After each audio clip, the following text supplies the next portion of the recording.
بہت گرمی کی وجہ سے میں کمرے کی بجائے کھلی چھت پر سونے کے لیے اپنی چارپائی پر ڈال کر لیٹ گئی۔ یہاں بہت گرمی تھی اور ایسا لگتا تھا جیسے گرمی سے میرا دم گھٹ جائے گا۔ میں اس وقت کو سوچ رہا تھا جب میں اپنا گھر چھوڑ کر بابا کے ساتھ یہاں اس نئے شہر میں چلا آیا۔ مجھے اپنی جگہ لیٹے کافی دیر گزر گئی کہ میری آنکھوں سے نیند کوسوں دور تھی۔ میں بس ادھر سے ادھر کروٹیں بدل رہا تھا کہ اچانک ہی مجھے دردناک چیخیں سنائی دی اور میں گھبرا کر اٹھ بیٹھا۔ ایسا لگ رہا تھا جیسے کوئی بہت تکلیف میں چیخ رہا ہو۔ میں نے ادھر ادھر نگاہ دوڑائی لیکن ہر طرف سناٹا تھا۔ آج تو پتے بھی ہلنے سے انکار کر چکے تھے، جس کی آواز بہت ہی ہلکی سنائی دی تھی، اور جب دوبارہ آواز نہ آئی تو مجھے لگا کہ شاید مجھے وہم ہو گیا ہے یا گرمی نے مجھے پاگل کر دیا ہے۔ آدھی رات کو انسان کو ایسے ہی خیال آتے ہیں، اور میں تو پہلی بار اس کھلی چھت پر سو رہا تھا، لیکن کچھ ہی دیر میں دوبارہ وہی دردناک چیخوں کی آواز میرے کانوں میں پڑی تو مجھے یقین ہو گیا کہ یہ میرا وہم نہیں ہے بلکہ واقعی کوئی درد سے چلا رہا ہے، لیکن کون؟ اور جب میں نے اس دھیمی دھیمی آواز کا احساس کیا تو مجھے پتہ چلا کہ آواز ہمارے پڑوس والے گھر سے آ رہی ہے۔ میں اچھی طرح جانتا تھا کہ اس گھر میں کون لوگ رہتے ہیں، لیکن رات کے اس پہر ان کے گھر سے اس طرح کی آوازیں آنا عجیب بات تھی۔ میں گھبرا گیا کہ کہیں وہ لوگ کسی پریشانی میں نہ ہوں، لیکن میرا ان سے اتنا زیادہ واسطہ نہیں تھا کہ میں منہ اٹھا کر رات کے اس پہر ان کے گھر میں چلا جاتا۔ کچھ دیر تک چیخوں کا سلسلہ یوں ہی چلتا رہا اور میں بے چینی سے یہاں وہاں چلتا رہا، اور پھر کوئی 1 گھنٹے بعد یہ سلسلہ بند ہوا تو مجھے بھی نیند آ گئی۔ لیکن اگلی صبح جب میری آنکھ کھلی تو یہ بات میرے دماغ کے کسی حصے میں بیٹھ گئی کہ رات پڑوس والے گھر میں کچھ نہ کچھ ایسا ہو رہا تھا جو غلط تھا، لیکن میں یہ بات کس سے پوچھتا اور ایسا کیا کرتا جو مجھے پتہ چلتا کہ پڑوس والے گھر سے رات کو چیخوں کی آوازیں کیوں آ رہی تھی۔ میں انہی سوچوں میں الجھا ہوا تھا کہ بابا نے مجھے حکم سنا دیا کہ جب تک ہم شہر میں ہیں مجھے یہی نوکری کرنی ہے اور مجھے نوکری ڈھونڈنی شروع کر دینی چاہیے۔ میرے بابا کے آگے ایک اچھے بیٹے کی طرح سر جھکا لیا اور اسی دن سے نوکری کی تلاش میں نکل پڑا۔ لیکن نوکری ملنا آسان تو نہیں تھا۔ میں جانتا تھا کہ مجھے کئی روز جوتے گھسنے تھے۔ بابا چاہتے تو کسی اچھی کمپنی میں میری سفارش بھی کر سکتے تھے، لیکن میرے بابا بہت ہی ایماندار اور اصولوں کے پکے تھے۔ وہ سفارش کاموں کے سخت خلاف تھے اور چاہتے تھے کہ میں اپنی محنت سے زندگی میں آگے بڑھوں۔ بابا نے بچپن سے ہی ہمیں بھی ایسی ہی سیکھ دی تھی، اس لیے ہمیں بھی بابا کی پوسٹ کا فائدہ اٹھانے کی عادت بالکل نہیں تھی۔ سارا دن دھوپ گرمی میں نوکری کے لیے پریشان ہو کر میں شام کو گھر لوٹ رہا تھا کہ جب ہی میں نے پڑوس والے لوگوں کو ان کے گھر سے باہر نکلتے دیکھا۔ وہ دونوں ہی کسی بات پر مسکرا رہے تھے اور ایسا لگ ہی نہیں رہا تھا کہ جیسے رات کے وقت ان کے گھر میں کچھ ہوا ہو۔ اس بات نے مجھے بہت حیران کر دیا۔ اتنا تو میں جانتا تھا کہ یہ چیخیں انہی کے گھر سے آ رہی تھی اور اسی بڈھے کی تھی جو اس وقت میرے سامنے موجود تھا، مگر اس کے چہرے پر نہ ہی تکلیف کے آثار تھے اور نہ ہی کسی گڑبڑ کے، کوئی آثار تو نظر نہیں آ رہے تھے۔ پھر آدھی رات کو اسے کیا ہوا تھا؟ وہ دونوں میاں بیوی تو میرے لیے عجیب بنتے جا رہے تھے۔ میں تھکا ہارا گھر میں داخل ہوا تو ہمیشہ کی طرح لائٹ نہیں تھی اور گرمی سے میری جان جا رہی تھی۔ میں نے جیسے تیسے کھانا کھایا اور 11 بجتے ہی چھت پر جا کر لیٹ گیا، لیکن آج پھر انہی چیخوں کی آوازوں نے میرا سکون برباد کر ڈالا۔ مجھے بے چینی ہو رہی تھی، پتہ نہیں یہ کیا ماجرا تھا جو ان کی چیخیں سنائی دے رہی تھی، جبکہ شام کو تو وہ بالکل اچھے خاصے نظر آ رہے تھے۔ قسمت بھی انہوں نے کیا خوب پائی تھی، عمر کے اس حصے میں آ کر بھی نہ صرف تندرست تھے بلکہ بیوی بھی انہیں بہت ہی حسین اور کم عمر ملی تھی۔ ایسی بیویاں تو جوان مردوں کو بھی جلدی نہیں ملتی۔ جب سے مجھے یہ پتہ چلا کہ 22 سال کی لڑکی 70 سال بوڑھے کی بیوی ہے، مجھے اس لڑکی کی قسمت پر بہت ہی دکھ ہوتا اور اس کی قسمت پر ترس آتا تھا۔ یہ لڑکی تو کسی جوان اور خوبصورت انسان کو ڈیزرو کرتی تھی، لیکن پتہ نہیں کیسے حالات نے اسے اس بوڑھے کے ساتھ جوڑ دیا۔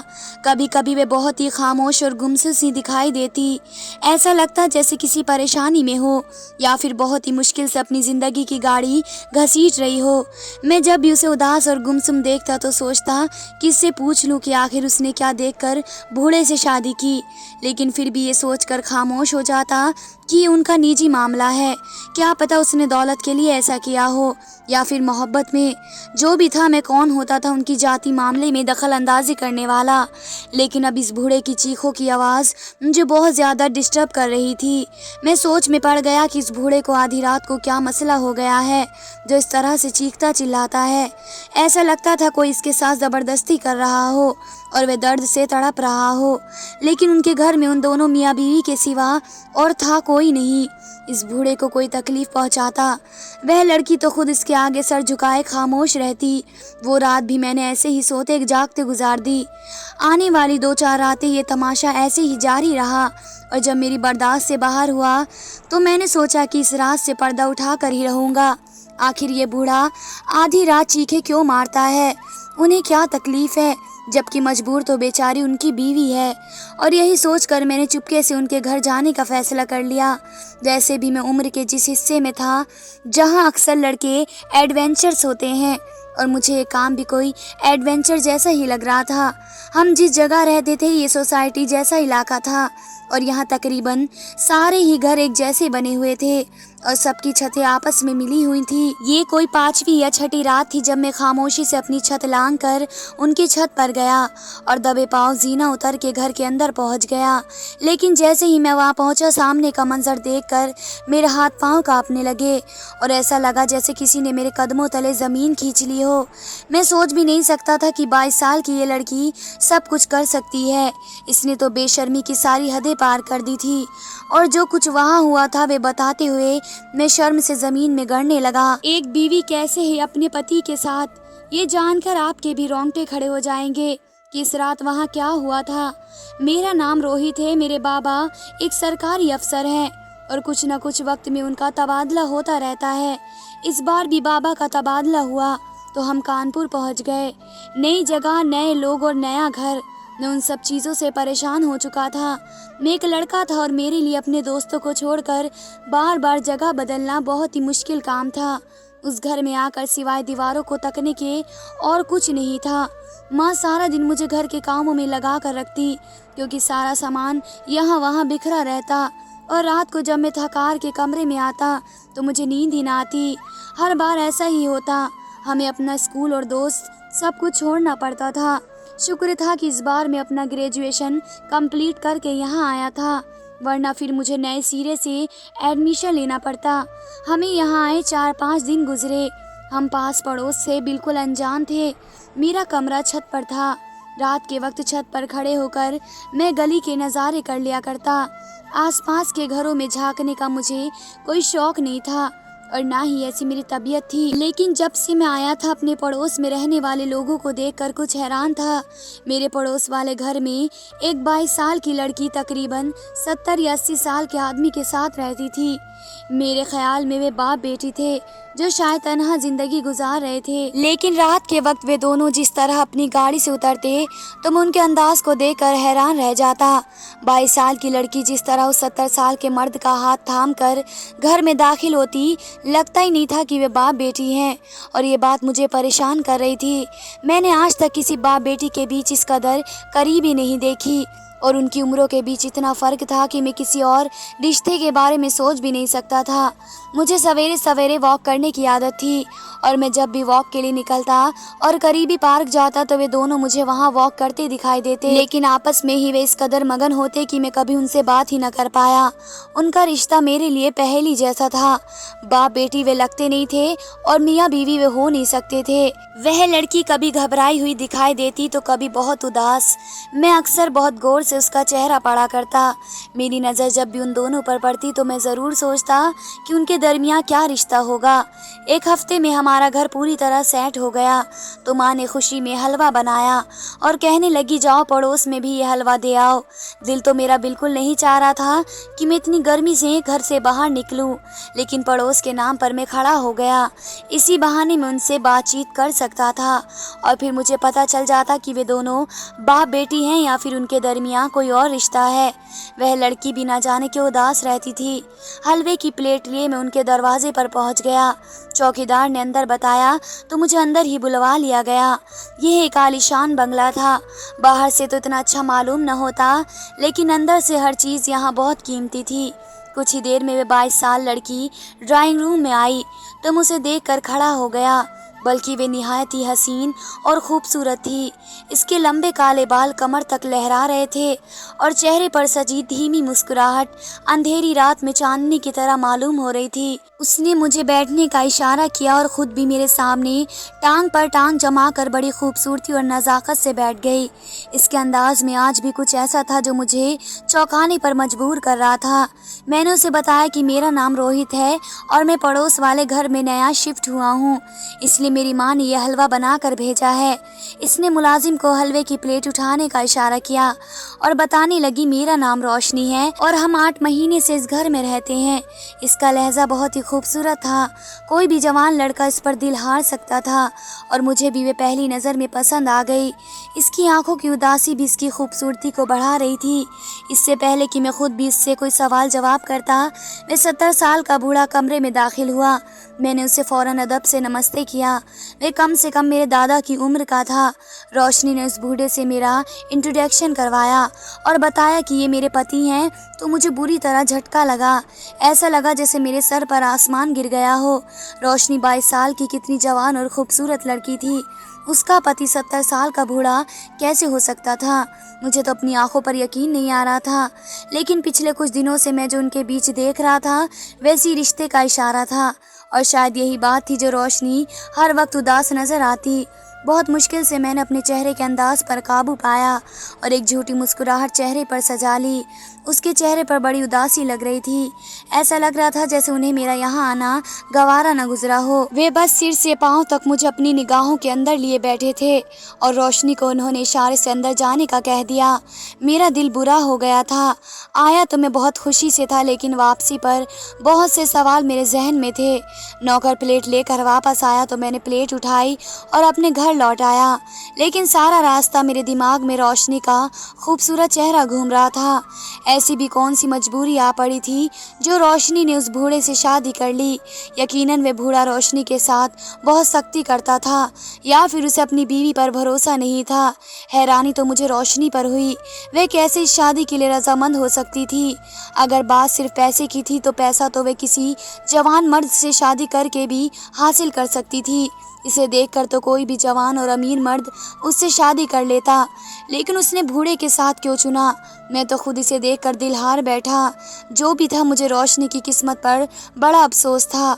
कोई भी लड़की इतनी बड़ी उम्र के मर्द से अपनी खुशी से तो हरगिज़ भी शादी नहीं कर सकती।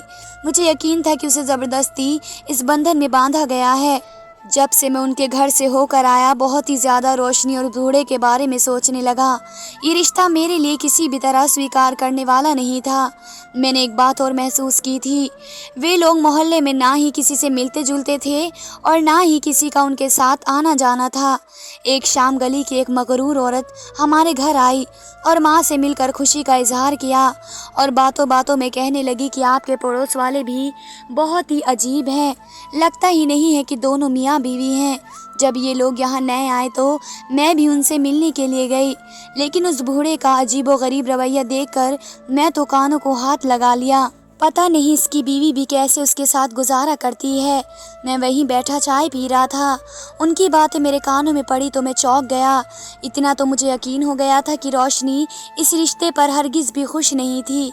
और फिर जब मैंने छत पर सोना शुरू किया तो उस बूढ़े की चीखों की आवाज़ों ने मुझे बहुत परेशान कर दिया। कुछ रोज़ उनकी चीखें सुनने के बाद मैंने एक ऐसा फ़ैसला किया जो शायद मुझे नहीं करना चाहिए था। मैंने बहुत ही गलत हरकत की और छत की दीवार लांघ कर उनके घर में उतर गया। मुझे क्या मालूम था कि मैं किस दोज़ख में जा रहा हूँ। मेरे अंदाज में मुझे वहाँ ला खड़ा किया। जहाँ मुझे हरगिज़ भी नहीं होना चाहिए था। मैं जीना उतर कर नीचे पहुँचा तो सामने ही बेडरूम था। बेडरूम का दरवाज़ा पूरी तरह खुला हुआ था। मैं दबे पाँव वहाँ तक पहुँच गया और फिर ये देखकर मैं हैरान रह गया कि रोशनी बिस्तर पर गुमसुम सी मौजूद थी और कमरे में कोई नहीं था। अचानक ही रोशनी की नज़र मुझ पर पड़ी तो वह रोने लगी और मदद के लिए पुकारने लगी। मैं बिना सोचे समझे कमरे में दाखिल हो गया। रोशनी बिस्तर पर बैठी थी, वे बहुत रो रही थी। मैंने फ़ौरन उससे पूछा कि आपके पति कहाँ हैं? मैं उनकी चीखों की आवाज़ सुनकर यहाँ आया हूँ, सब खैरियत तो है? लेकिन रोशनी तो जवाब देने की बजाय रोती चली जा रही थी। मुझे समझ नहीं आ रहा था कि कैसे उसे तसल्ली दूँ, कैसे खामोश कराऊँ। पता नहीं वह किस तकलीफ़ में थी। आज तक उसे उदास और परेशान ही देखा था। उसका हुलिया भी बहुत बिखरा हुआ था। वे दुपट्टा भी नहीं पहने हुए थी और गैर मर्द होने के नाते मैं शर्मिंदगी महसूस कर रहा था। मैंने अपनी नज़रों को पूरी तरह उसके वजूद से चुरा लिया और उसकी तरफ नज़र उठाकर देखने से भी कतरा रहा था। कुछ देर ऐसे ही गुजरी और फिर जब रोशनी खामोश ना हुई तो मैंने उसका हाथ अपने हाथों में थाम लिया और कहा, प्लीज़ रोशनी, खामोश हो जाओ और मुझे बताओ कि हुआ क्या है, ताकि मैं तुम्हारी कुछ मदद कर सकूं। रोशनी एकदम से उठी और चीखती चिल्लाती हुई अपने कपड़े फाड़ने लगी। इसकी इस हरकत पर मैं घबरा गया। देखते ही देखते उसने अपनी कमीज़ को जगह जगह से फाड़ दिया और उसका जिस्म नज़र आने लगा। मैं उसे रोकने की हर मुमकिन कोशिश कर रहा था, लेकिन ऐसा लगता था जैसे इस पर तो कोई जिन भूत आ गया है। इसका हुलिया पूरी तरह उजड़ गया था, लिबास फटा हुआ था और बाल बिखरे हुए। मैंने घबरा कर यहाँ वहाँ देखा क्योंकि इसके पति कहीं नज़र नहीं आ रहे थे और रोशनी की हालत बिल्कुल ख़राब हो चुकी थी। और इससे पहले कि मैं सारे हाल को समझ पाता, रोशनी का मसला जान पाता, वे बूढ़ा आदमी कुछ पुलिस वालों के साथ कमरे में दाखिल हुआ और मुझे देखकर चीखते हुए कहने लगा कि मेरी बीवी ने कुछ देर पहले फ़ोन करके यही बताया था कि पड़ोस वाला लड़का उसकी इज्जत पर हमला करने के लिए घर में घुस आया है। देखिए इंस्पेक्टर साहब, ये रंगे हाथों पकड़ा गया है और मेरी बीवी का हाल तो देखिए, इसने मेरी बीवी की इज्जत लूट ली है। मैं कहाँ जाऊँगा, दुनिया को क्या मुंह दिखाऊंगा? वे खूब शोर मचा रहे थे। रोशनी ने बिस्तर पर पड़े चादर उठाकर अपने ऊपर पहन ली और रोते हुए अपने पति से लिपट गई। पुलिस वालों ने एक जोरदार थप्पड़ मेरे मुंह पर मार दिए और मेरे हाथों में हथकड़ियाँ लगाने लगे। मैं तो अभी तक सारे मामले को समझ नहीं पाया। उस बूढ़े ने बहुत हंगामा कर रखा था और मुझे गालियाँ दे रहा था। और फिर रोशनी ने रोते हुए पुलिस वालों से कहा कि वे अपनी इज्जत का तमाशा नहीं बनाना चाहती और इस मामले को यहीं ख़त्म करना चाहती है। उसने अपनी इज्जत गंवाई है और उसके बदले वे जुर्माने के तौर पर मुझसे 10 लाख रुपए चाहती है। रोशनी की बात सुनकर मैं हक्का बक्का रह गया और आहिस्ता आहिस्ता मुझे हर बात समझ आती चली गई और मैंने अपना सर पकड़ लिया। मैं सोच भी नहीं सकता था कि रोशनी जैसी लड़की हवस में इस कदर अंधी हो सकती है कि अपने ही पति के साथ मिलकर ऐसा घिनौना खेल रचा सकती है। पुलिस वाले ने मेरी तरफ देखा और कहने लगा, क्यों भाई, तूने एक जवान लड़की की इज्जत पर हमला किया है और उसके पति की गैर मौजूदगी में इसके कमरे में पहुंच गया है। अब बता कि जेल जाकर सालों की कैद काटेगा या फिर इसका जुर्माना पूरा करेगा। मेरी हालत ऐसी थी कि काटो तो बदन में खून नहीं, किसी जुर्म में मैं बुरी तरह फंस चुका था और वह भी ऐसी घटिया इल्ज़ाम में कि शर्म से ज़मीन में गड़ रहा था। मैंने पुलिस वालों को यकीन दिलाने की कोशिश की कि मैं बेकसूर हूँ और उन दोनों मियाँ बीवी ने बाकायदा प्लान बनाया हुआ था मुझे फंसाने का, लेकिन पुलिस वाले तो कुछ भी सुनना नहीं चाहते थे। उसके इस बयान ने मुझे रंगे हाथों पकड़ा था। मैंने एक नज़र चलाकर रोशनी पर डाली जो अपने पति के गले लगी हुई थी और उसका पति से ऐसे तसल्ली दे रहा था जैसे वाकई ही मैंने उसकी इज्जत पर हमला कर दिया। जब पुलिस वालों ने मेरी किसी बात पर कोई एतबार ना किया और मुझे मजबूर करने लगे तो मैं रोशनी का जुर्माना पूरा करूं या फिर जेल की चक्की पीसूं, तो मैंने मजबूरन जुर्माना पूरे करने की हामी भरी और पुलिस वालों से कहा कि मैं अपने बाबा को बुलवाना चाहता हूँ। कुछ ही देर में मेरे बाबा मौके पर पहुँच गए और जब सारी बात उनके सामने आई तो हैरानी से मुझे देखते हुए कहने लगे, मैं हरगिज़ इस बात पर यकीन नहीं कर सकता कि मेरी औलाद ने किसी गैर औरत की तरफ निगाह डाली हो। मैं ऐसे लोगों को 1 रुपया भी नहीं दूंगा। आप मेरे बेटे को अपने साथ ले जाएं। मैं वकील बुलवाता हूं और ना सिर्फ अपने बेटे को बचा लूँगा बल्कि उन लोगों को जेल की सलाखों के पीछे डलवाऊँगा। मैं कोई मामूली आदमी नहीं हूँ बल्कि एक बहुत बड़ा सरकारी अफसर हूँ। मैंने कभी अपने रुतबे का नाजायज़ इस्तेमाल नहीं किया। मैं चाहूँ तो एक फ़ोन कॉल पर इस किस्से को निपटा सकता हूँ لیکن ہرگز بھی اپنی پوسٹ کا فائدہ نہیں اٹھاؤں گا، مگر اس کا مطلب ہرگز نہیں ہے کہ ان جیسے لوگ ہماری شرافت کا فائدہ اٹھائیں۔ جب پولیس والوں کو بابا کے بارے میں پتہ چلا تو ان کے لہجے میں خود بخود عزت آ گئی اور وہ بڈھا اور روشنی کو تو ہوا کی خوشک لگنے لگی۔ وہ دونوں ہمیں کوئی عام سے سیدھے سادے لوگ سمجھتے تھے جو ان کے بلیک میلنگ میں آ کر جیسے تیسے 10 لاکھ ارینج کر دیتے، اور اس لیے انہوں نے مجھے اپنا نشانہ بنانے کا ارادہ کیا۔ انہیں ہرگز بھی اندازہ نہیں تھا کہ میرے بابا اتنی اونچی پوسٹ پر ہوں گے۔ دراصل میرے بابا نے کبھی بھی اپنی سرکاری افسر ہونے پر گھمنڈ نہیں کیا اور نہ ہی کبھی ہمارے انداز اس بات کو دکھاتے تھے۔ جب روشنی اور اس کے پتی کو اس بات کا احساس ہوا کہ اس بار انہوں نے غلط جگہ ہاتھ ڈالا ہے تو وہ خود ہی پولیس والوں سے کہنے لگے انہیں مجھ سے کچھ بھی نہیں چاہیے، لیکن بات تو میری عزت پر آ گئی تھی اور بابا بھی پیچھے ہٹنے والے نہیں تھے، اس لیے بابا نے ان کے خلاف مقدمہ درج کرایا اور پتہ چلا کہ وہ لوگ یہ فراڈ پہلے سے کئی لوگوں کے ساتھ کئی جگہ پر کر چکے ہیں۔ وہ لوگ بات کبھی پولیس اسٹیشن تک جانے ہی نہیں دیتے اور پیسے لے کر رفو چکر ہو جاتے تھے۔ سیدھے سادے معصوم لوگ اپنی عزت بچانے کی خاطر ان لوگوں کو اپنی عمر بھر کی جمع پونجی دے دیا کرتے، اور بابا نے تو ان کو جیل کی سلاخوں کے پیچھے پہنچا کر ہی دم لیا۔ بابا نے مجھے بھی خوب ڈانٹا کہ ایسے کسی کے گھر میں بنا بتائے چور راستے سے داخل ہو سکتا ہوں، پر مجھے میرے کیے کی سزا مل چکی تھی، کیونکہ وہ کچھ وقت جو میں نے روشنی کے کمرے میں پولیس والوں نے گزارا تھا وہ میرے لیے کسی قیامت جیسا تھا۔ میرے اوپر والے سے معافی مانگ لی کہ میں آئندہ کبھی کسی کے گھر میں اس طرح نہیں جاؤں گا، اور مجھے یہ بات بھی سمجھ آ گئی کہ ہر معصوم چہرہ معصوم نہیں ہوتا، بلکہ روشنی جیسی مکار عورتیں بھی اس دنیا میں آج بھی ہیں جو لڑکوں کو اپنی معصومیت کے جال میں پھنسا کر انہیں برباد کر دیتی ہیں۔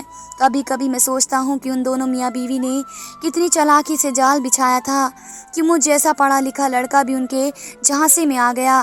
کیا آپ نے کبھی ایسی لڑکیاں دیکھی ہیں جو پیسوں کی خاطر ہوس کی ساری حدوں کو پار کر دیتی ہیں؟ دھنیہ واد دوستو۔